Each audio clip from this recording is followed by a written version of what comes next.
Welcome to Pages from the Dark Side, the monthly book club podcast with a specialization in spooky. I am your host, Dylan Ludwig, aka Mr. Hyperaware, and with me, as always, is my lovely wife and co-host, Alyssa Ludwig, also known as the Earbud Bookworm. And today, we're doing something a little bit different. It is different. This is not something we've done before. Hey, Alyssa the editor here. I just wanted to kind of touch base real quick and say that this is, not only are we out of practice of doing the podcast at all, but this is a different kind of episode than we usually do, and we didn't discuss it ahead of time, so it's kind of all over the place, more so than usual, up to and including the fact that we say that we're going into spoiler territory and we're not, because, again, we didn't talk about it ahead of time. So I thought we were going into spoilers, and Dylan had other ideas. So this is just a little bit different, and it's kind of experimental, and if we do more of these, we will definitely discuss them more ahead of time. And yeah, so back to the video. Yeah, because we are not reviewing a book this time, but we are actually venturing into reviewing a movie. And the reason for that in this case is because we just came out of a movie that is adapted from a book that we've covered on here. Yeah. And that would be Clown in Cornfield. Yay! The book originally written by Adam Caesar, which I'm glad I'm correctly saying now because I went back and watched that video and I keep incorrectly saying Caesar. No, I thought that was me that said that. No, that was me. I went back and watched that You video. said Caesar, and I was like, I thought it was Caesar. No, I kept saying Caesar. I watched the video back, and I felt like an ass doing it. I swear you corrected me. No. I was so insistent that it was the correct one. I don't think so, but I'll have to go back and watch that. And I was just like, no, it's Caesar. No, it's Caesar. And okay, well, if you would like to go watch the video, I will link it. But I really think that's okay. Yeah. All right, go ahead. Yeah, so the original book... with the bad stuff. The original book written by Adam Caesar, who also wrote the sequels, Friendo Lives and Church of Friendo, has recently been adapted into a movie from director Eli Craig, who also directed Tucker and Dale vs. Evil, which I consider one of the greatest horror comedies ever made. Oh, absolutely. No question. That is definitely one that we rewatch over and over and over again. What are you doing, man? That's my whole face! I remember when we recorded the episode for the first two books here, at that point there wasn't really a lot of news about the adaptation. I just was like... Yeah, we kind of touched on it. I was like, there's an adaptation of the works. It's supposed to be directed by him, but I haven't really heard anything, so who knows at this point. And then I felt like an ass, double ass outside of mispronouncing Adam Caesar's name, because he did a live stream like a month later, and somebody asked, like, how's that movie coming along? He's like, oh, it's already shot. And I'm just like, oh, well, okay, well, shit. And then, like, a couple months later, then the first poster and the first trailer came out, and I got really excited for it because I was like, I didn't think this was actually going to be happening here soon, but here it is, like, just right around the corner. I'm sorry, What? I'm just imagining you as like a teenage girl being asked to prom. I didn't think this was gonna happen. This is the greatest night of my life. I'm a little delirious. It's okay. You love me. You really love me. Fitting because Sally Field is Eli Craig's mother. Which we just found out. Yeah. I had no idea. And then I saw her in an Instagram post attending the screening, and I was like, why is Sally Field attending a Clown in Cornfield screening? And it's because she's Eli Craig's mother. Yeah. Also, I didn't realize that his brother was Peter Craig, who also wrote Top Gun Maverick and The Batman. Yeah, well, he co-wrote them, but yes. But either way, like, that's a whole entire family of talent there. Yeah. So, yeah, you learn something new every day. Very cool. So, by the way, just as an aside, while we're in our, shooting the shit beginning here, we did get off schedule, because I was, mad dash finishing, my last semester in college. I did graduate. Summa cum laude! I did, 4.0. But I'm done now, and I'm going to be done for the foreseeable future. I might go back for my bachelor's at some point, but for now I'm like, associates is enough. That was enough work. I'm done. So anyway, but we are off track, but we have plans to get back on track. The next episode was supposed to be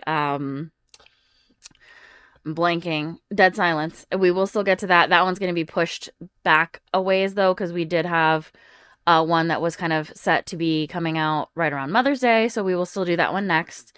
And then we have a special one later this month that we hopefully will be getting out. We're working on it. We're figuring out logistics for it and make sure that our schedule lines up for it. And then also that one is supposed to include some different artwork. Some new artwork. So we'd have to make sure that our artist is going to be able to fulfill that. Yep. And if not, then, life happens. Yep. We'll figure it out. But the point is that we are going to get back on track now. And with school out of the way, that should make it a lot easier to stay on track. Yes. So. And go ahead. I also just want to use this as to let you know, we are like just fresh out of seeing this movie too. We literally just got home. Yeah. Like maybe an hour, not even a whole hour ago. Yeah, we took your mother to see it because she read the first 2 books as well. She's still got to start the third one. Yeah, she hasn't read the third one yet, but yeah. So let's talk movie here. So for those who don't know the basic setup of the story, this is set in the Midwestern town of Kettle Springs, and we follow Quinn Maybrook, who is a new student to this high school. She and her father have moved to this town because they need a replacement doctor, and so he filled that role. There's some tension between the two of them because her mother died, and he kind of had a nervous breakdown about that, and they've had difficulty communicating with each other because of that. Right. More so than like average teenager parent kind of dysfunction, growing pains, stuff like that. Right. Come to find out that when she moves into this town, she befriends kind of the local cool kids of the school. Yeah, so to speak. But they're sorry, you had hair on me. Okay. It was probably mine. But she also finds that most of the adults are like really aggro towards the kids. Oh yeah. Like, they're just like like big time. They give her detention for literally just being late and laughing at a prank that these other kids did. Yeah. Like that's how petty these I feel like it was are. like mainly it was the being late part. Yeah. Just like, what the fuck did I do? Yeah. I feel like because we are talking about the movie, especially in relation to the book, it's going to be hard to go very far in this without spoilers. I will say that we will do a part of this that is non-spoiler, and then we'll give you a fair warning that we will duck out of here before we go into spoiler territory. Sounds like a plan. And then we should also put in the title. This will be a spoiler. Oh yeah, yeah. But yeah, so she falls in line with them and gets along with them very well. One thing that I was very surprised about is that the one of the changes of the book right off the bat is that the cool kids, they make horror movies on YouTube. They make little horror short films. Well, weren't they doing something like that in the book? I don't remember if it was anything. I knew that they recorded like prank videos and stuff like that. Yeah. But like they're doing like elaborate kind of, found footage horror type of deals here, which I was I thought was cool, but then also a little annoyed about because I'm like, well, but I was that kid in high school and I wasn't one of the cool kids. Times have changed. Oh yes. Oh yes, they have. So like the cool kids make horror films. That's pretty neat. But yeah, all these little horror films that they make revolve around their town mascot, Friendo, and who's a clown. Who's a clown. He was the mascot for Bay Pen, corn syrup. Town's kind of had a lot of economic struggles because their factory burned down for, people suspect it's one reason. People suspect that it was an accident. There's suspicion that there was foul play involved. So on and so forth. And then as the story progresses, it's come to find out that there is an actual clown that is stalking each of these kids. And it all escalates to them under siege by this clown at a cornfield party. And that's kind of where all we can go as far as non-spoilers. Yeah, I feel like most of that stuff that was like in the trailer. Yeah. So, all right. So at this point, if you have not read the book and or watched the movie, preferably both, go do those things now and then come back. Spoilers. Go. All right.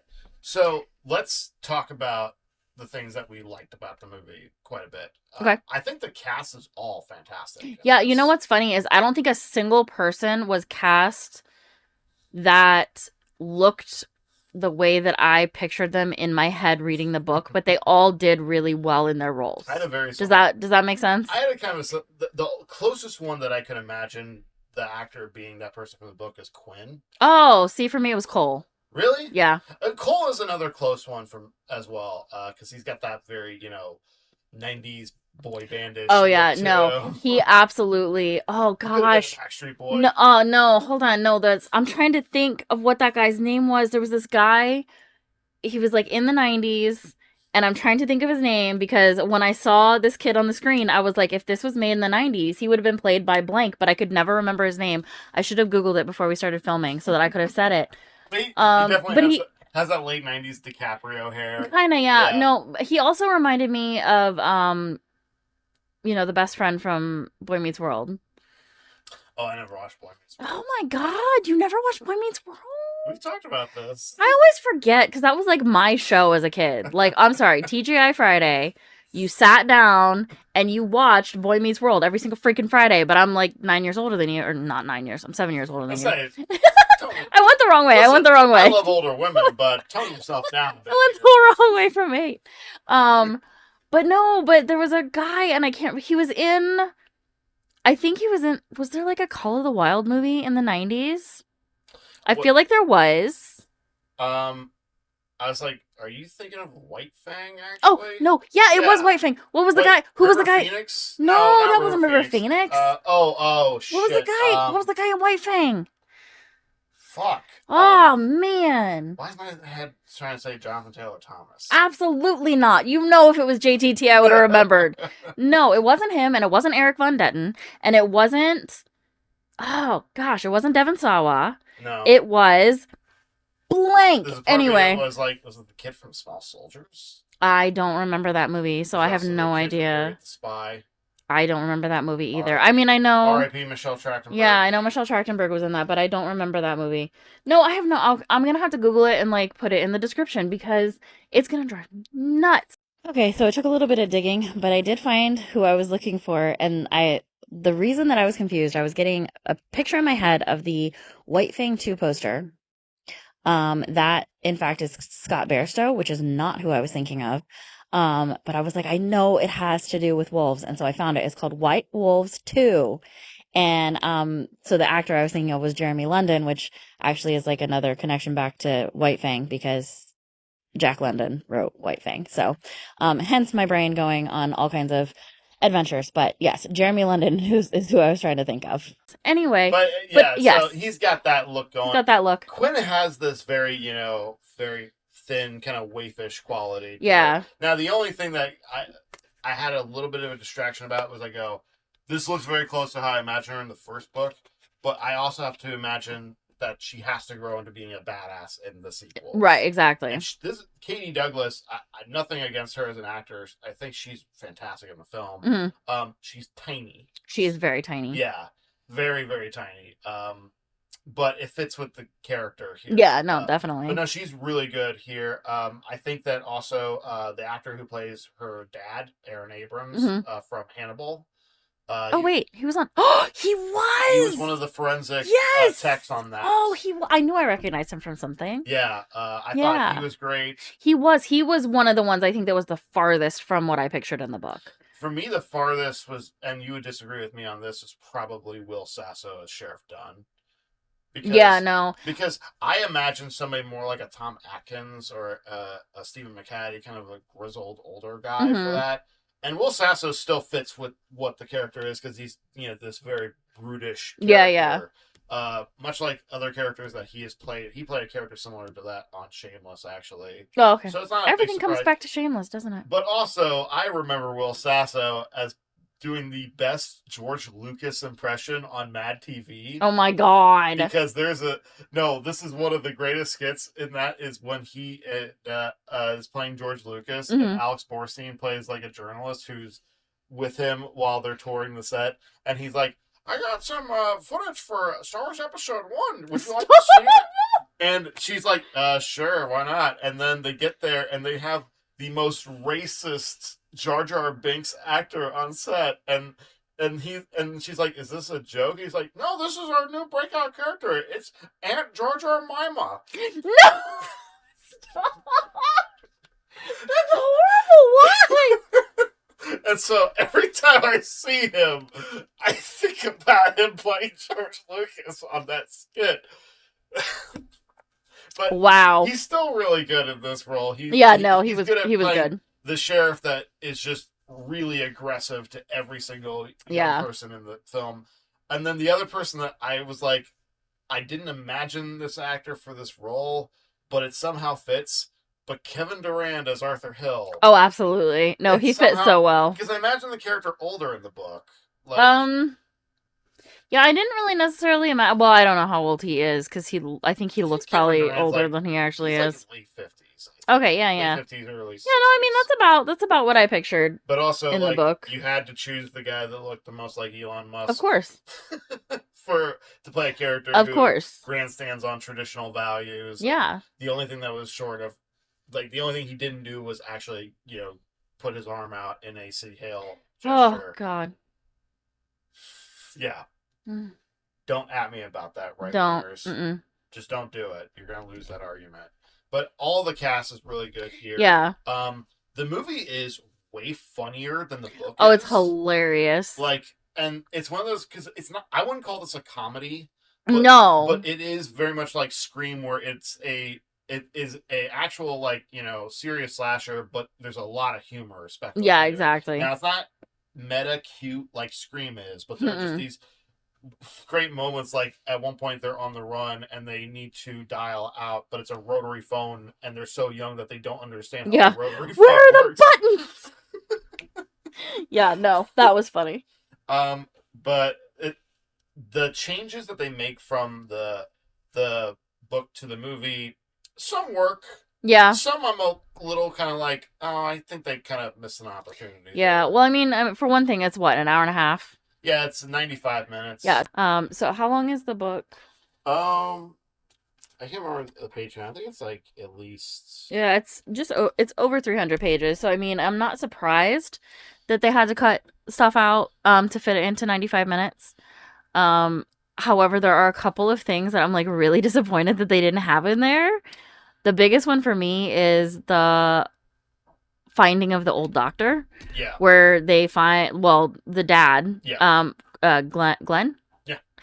He finds the old doctor, and it's clear that the previous doctor had been killed. Yeah. And I feel like that was a really big plot point, and they just left it out. Yeah, I mean, there's one of the biggest changes is that there's a couple of B plots that are in the book they had to get rid of. There's a couple of character development beats that they had to get rid of. There's a whole character they got rid of. There is a whole character they got rid of because they portmanteaued the mayor and Arthur Hill. They're one character. Right. So mayor. Right. So it's just Mayor Hill.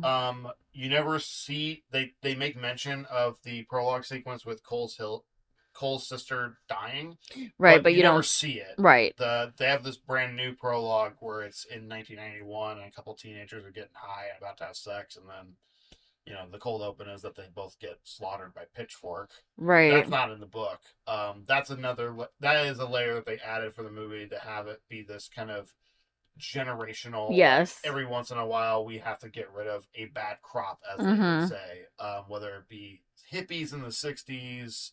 To what would you call Gen Xers in the 90s, or what they call burnouts? Yes. And nowadays it would be Gen Zers.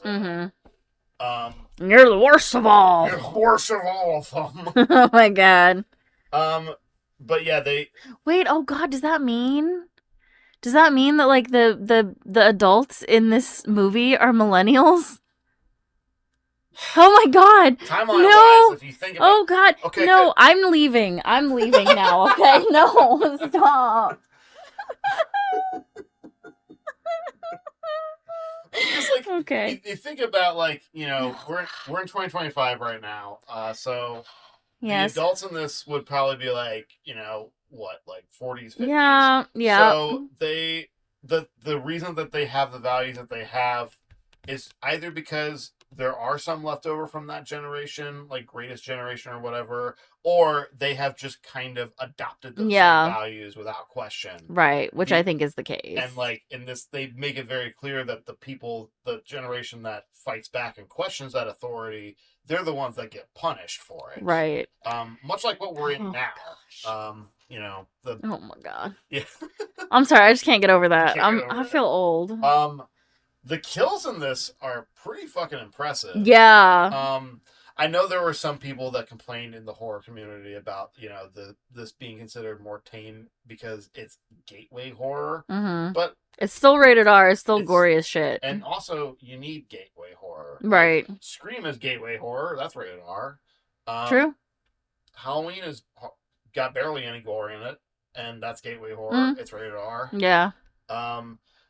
I don't expect everybody's first entryway into horror to be Saw or anything that's like more transgressive than that. Right. I don't expect people to be like, oh, you haven't watched horror. Have you watched a Serbian film? Oh my God, babe. Why would you even bring that up? Oh my God. Anyway. But no, like, there's some rough stuff in this. Oh, yeah. There are some creative kills that were making us laugh. Oh, yeah. The bench press kill. Oh, that was my favorite. Loved that. The head landing in the cooler. Loved that.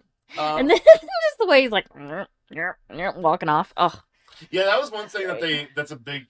I don't know if they made it clear in the book like this, but the people that are in the Friendo costume, they get really into character. Oh, yeah. Friendo, because that's their only release from like the shitty lives that they are already living. Right.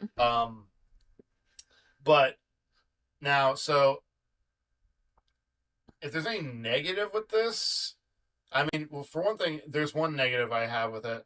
I thought that they had a missed opportunity of letting Russ get burned to a crisp after he makes his sacrificial explosion. I know. I'm like, that's a missed opportunity makeup effect. Yeah, but I mean, but then they have to keep that up for the whole second film too, if they're doing a second one.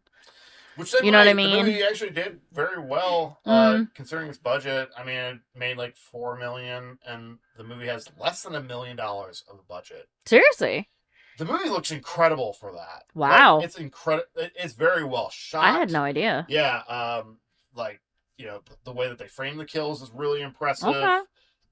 The way that the lighting is really impressive. The color grading of it, like, it's all stuff from like, I would not have expected that this was less than $1 million. Yeah. It is. And okay. Yeah. Nifty. I do think that it takes a while to get going, but that's a thing with the book as well. Well, I mean, there was the cold open. Yeah, well, there's the cold open, but then, and there's like a couple kills peppered here and there. Yeah. But there is a lot of character buildup. Yeah. And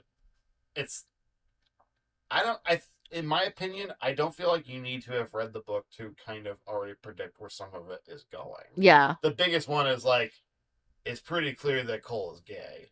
Yeah. Other characters can figure it out pretty easily as well.